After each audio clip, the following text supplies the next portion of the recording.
What up, YouTube Asian Persuasion here at the Team YCS at Las Vegas. You already know. Bortle, you already know. We're with top 8 team Parvenu. Hi, Pat. And we got Galileo. The one and only. The one and only first time. Yeah, number one. First time on our channel. David Flores, you already know. He's a USPS champ. 2-round bye. And we got first time on my channel. No, very smart player. Mr. Johnny Lee. He's nice. We have the same name, so I always turn around when someone says his name. Same. Bro, I literally turn around every Every time. time. Johnny. Every I'm like, time. wait, my Johnny or this Johnny? Like, we're both Johnny. So we're gonna start with Mr. Galley. What did you play today? I played Dino. Dino. Wow. Okay. Haven't been playing. It's easy to play. I think the ratio is pretty good. Straightforward OTK. Right. Super easy. 3 of each. 4 And, babies. Then one off. Supporting dragons. This is really good because you draw and it's a fire. That's the best thing that does. 2 Tyranno and then 4 of these. And 11 years. How many times did you lift those guys with people? Once. Once? Yeah. So But was it good? it felt good. Yeah. Right. So 3 of these. Same as safer. And 2 of these. yeah, that's the one, What was the name of the guy that told me to play this? 6 inch have in the main. We're talking I was playing Mind Control and then they said he also top. Oh, he top 2? Yeah, so this was really bad. But yeah, it does nothing to Dweller, so like just one of these. And then 3 of them. So pretty standard, it's very similar to the guy who got top 4 at the... Scott Page? Yeah, Scott yeah. Page? Side deck, 3 Nibiru, good against Salad, but against everything else I think didn't go so well. 3 Cosmic. This, I said it in twice, and I do this twice and not this. So Scythe was your friend? Scythe is my best friend. 2 summon limits. This is because of Spyral. They're making, they're going first with anti-spell. So I thought, right, I'm going to go first and slow them down. Yeah. And then the extra deck, it's nothing too special. That boy nice right there, baby. Nice. 3 of these. It could be breaking, so I don't play it. Obviously that play. I did break One with round, it, that's fine. I got rid of 3 of these with one pot, and the other pot got 3 of these. And No I just way. went play, That's a 4% How does that happen? That 4% happen. and then just some red force. What about missing mine? I should have probably played Dweller. I didn't. Should have played 11. It's okay. Party would have got banished too off my extra. Yeah. If that's how that works. No, it's good. 1x1, I lost to Max, and then lost in top 8. You did good. All right, first time Gally's on our channel. Let's go. That's a rare moment, Gally. Thank you, Gally. Let's go to Mr. David Flores, our UDS champion. How's it going, man? What did you play today, my I friend? played Spyral. Ooh. Combo version. Combo. All right, man. Let's jump into it. I played 3 Magician Souls, 2 Jackalopes, 2 Tsuchinokos, 1 Nessie, 1 Jet, 3 Scrap Recycler, Golem. Pretty really good combo. Quick Fix, Last Resort, Drone, Sleeper, 2 Super Agents, and 2 Master Plans. For the monsters, spells is Reborn, Foolish, 1 for 1, Big Red, Assault, Resort, 3 Call by the Grave, Warp Thou, Foolish Burial Goods, and for the Super traps, combo version. played main anti-spell fragrance, and 3 rescue. Shout outs to Ed for the deck as well. Like, he really helped me out a lot. Johnny's idea as well to get help from him. How many free wins did you get off of that anti-spell in the main deck? A A couple free wins? I like it. The Griffin combo. Yeah, and how did you like the scrap version, like, and scrap danger version over like a different version? Well, the deck breaks enough already, and like I felt it was right that like the monsters actually changed how you should play the game, like with this deck. Like the monsters are one of the standalone cards that let you do combos by itself. So that was really nice about the deck. It's also the reason you can do like the anti-spell fragrance combos. Yeah, So, like, it makes it a lot easier. I feel like you can make Curious easier with the dangers too, so that makes your like combo super easy to get. Side deck or extra. You can do it. You can wear it first. Link Karibo, Barricade, Nightmare, Cerberus, Scrap Wyvern, Helix, Unicorn, Frigate, Curious, War Sword, Appalooza, Griffin, and Savage, and Princess Bride. Savage was to protect this from being negated, to bring this back, to bring the anti-spell from being set, and it was also to protect anti-spell from being outed. Wait, how do you make Bortle Savage? With the Jet Synchron and I forgot about Jets. I was like, wait, what's the tuner? I forgot. Yeah, I was like, what's Master going Plan. on? That's nice. That's nice.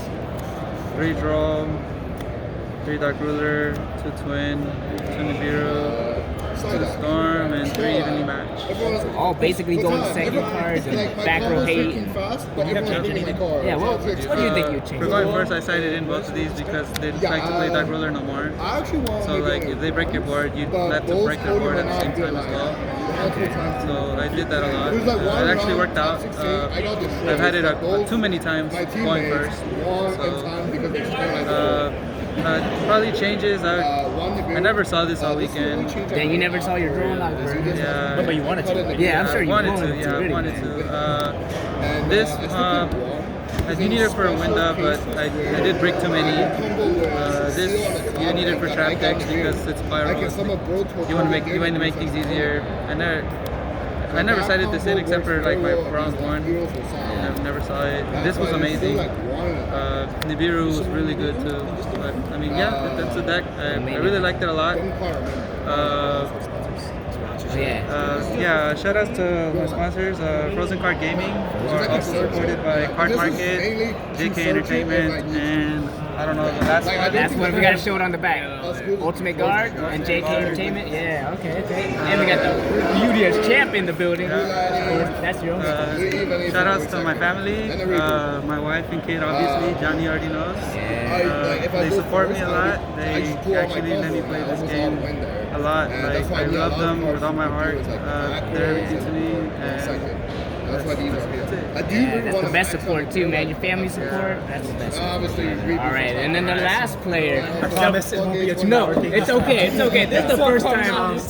Yeah, so I'll go very quickly with the deck and then share about what I learned this weekend. I like The deck is very standard. It's almost exactly Shenping's deck. Basically, what happened was I showed up late on Sunday to the UDS because I did day 2. I just bumped into Shenping right after he won his belt. And I was like, Sean, why do you think you won this event? I asked him that question. And he said, my deck has a 95% consistency rate, 1 card combos. That's all he said. And when he said that, I thought that sounds like a tournament winning deck. And so that's what convinced me to pick up the cards for this deck, master it over the course of a week. Just very strenuous. It's like cramming for an exam. But when he said that to me, like that screamed to me best deck. And so it's a very balanced format. I don't think it's the best deck by a huge margin, but I think it was a very great choice. And so that's why I went with this deck. I won't go into details about card choices because again, same stuff. So as far as starters, we have 12, I believe. Yeah, 12. So I usually want 11 to 14 starters, so 12 is good. As far as superior extenders, we have these 2, 4, 6, 7. And kind of like with Burning Abyss, I like when decks, when their superior extenders also work like starters. So these cards work like starters. Kind of like how Farfa is an extender, but it's also a starter if you don't have Graph or Seer. And so to me, that's usually the sign that a deck has the potential to be the best deck, when their cards can be in multiple roles. So extenders can be starters can be extenders. Like Dino is another deck that I think really fulfills those requirements. So that was a huge sign to me that this was a good deck to play.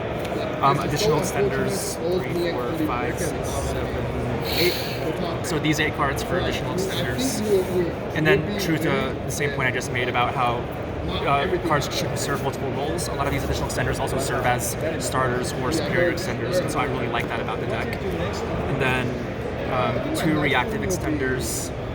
And then Pat always preached to have 6 to 7 defense, so there's exactly that, 6 defense. Great Patrick Hogan, right? Yeah, that Patrick guy. Hogan. Yeah. Founder of Parvenu. And these 6 work really great with the deck. So after the UDS 6 days ago, I was at the airport with Shun and Jesse, and they were playtesting for Vegas, and they were going very back and forth, Shadal versus this deck, Rokket.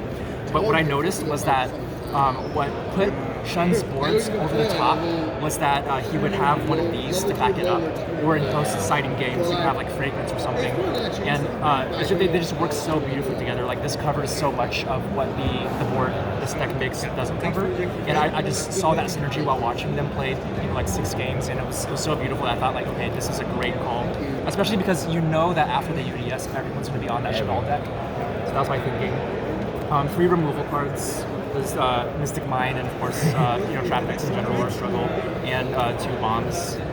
What's a little bit different about Levianeer's role in this deck as opposed to in traditional Link spam decks is that you're actually not trying to rip cards out of their hand with the opening. You're saving this for your follow-up turn 2 play.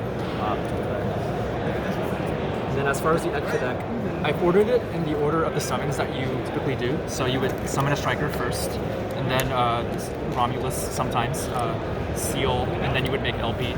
And then you would unintuitively make it into Rokket and use its pop effect. And then after that you would summon this, and then Pisty. And then after that you would turn the Pisty into this, and then you would summon this with the red eyes, and then you would use this to pop that. And then finally you would summon this, your 2 boss monsters, to make your end board.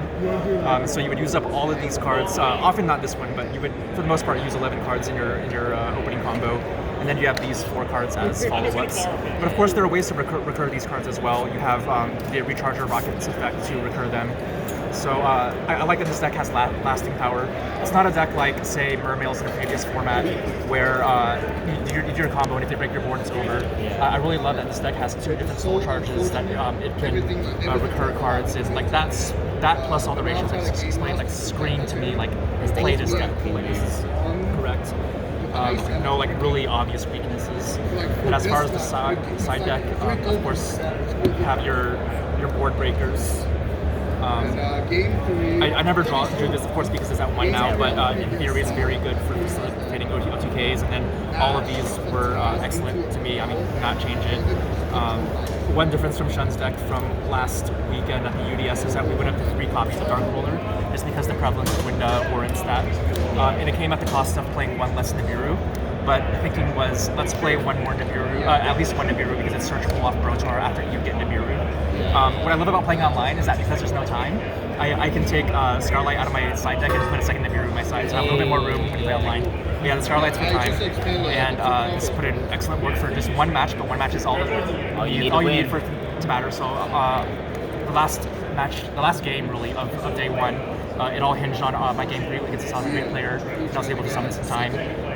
And so it's really great for that when it comes down to that. And then, of course, going first, this offers excellent complementary support to your board as well as to the hand traps that you're already playing, Ash, Drone Lockbird. So that's just the deck really quickly.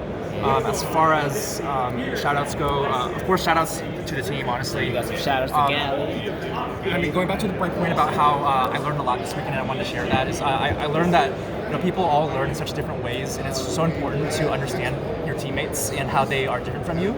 It's not like being in a marriage, like you have to understand each other's strengths and weaknesses, how you complement each other, and being able to work around what your teammates need. And like any relationship, there's ups and downs. You have disagreements. You have to figure out how to resolve them. And so I learned a lot from working with these guys about just how to be a better player, not just a better player in Yu-Gi-Oh, but also how to work with people better. And that I really cherish that. Like more than the top, I cherish just the lessons I learned about how to work with people. This life is all about working with people, no matter what you do for a living. Besides that, I think another thing I learned within the game of Yu-Gi-Oh was how to learn a lot in a really short amount of time. Because Shun had a combo deck, and it's combo decks can get really complicated in the Link era, and I only had like 5 days to practice. And so I think there were 2 things that really sped things up for me and let me successfully cram all this knowledge. One was Yu-Gi-Oh! Pro. I think Yu-Gi-Oh! Pro is really underrated because DB has a higher user base, but I love that Yu-Gi-Oh! Pro lets you play at double speed, and so that was really useful for me to get in more reps in a shorter amount of time. And then the other was just this exercise I do where I shuffle my 40-card deck and break it into 8 hands of 5. And all the hands that auto-combo, that I already memorized the combo for, I set them aside. But usually 1 out of 8 hands will be awkward, and I play the awkward hand over and over and over until I know exactly what I want to do with it.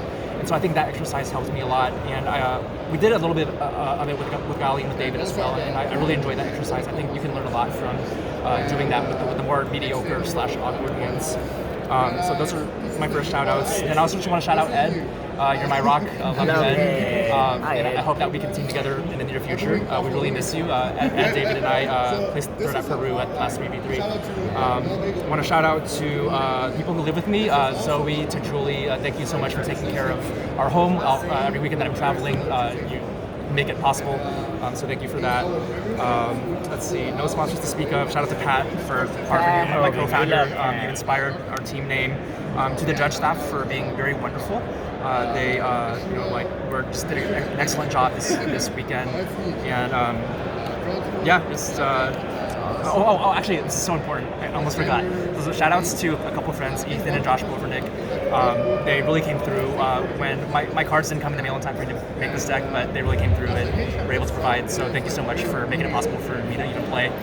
So I just want to say it was really great working with you guys. What makes the 3v3 so fun is that not just you can play Yu-Gi-Oh, but you can play Yu-Gi-Oh next to your best friends and succeed together. That's just a feeling that you can't replace with this solo YCS. So I love doing it, and it's been great doing it. Any shout outs, TCG Collectibles, friends, everyone. And I'm gonna say that again because usually after the tournament I complain that some judge did something or something bad happened. And I thought this was like probably the best judged event I've played in a while. Everything was smooth. So everything was good. Yeah. So shout outs to TCG Collectibles, friends, family, love you guys. And you guys, of course. And then you guys. Oh, awesome. You guys did great. All right, congratulations.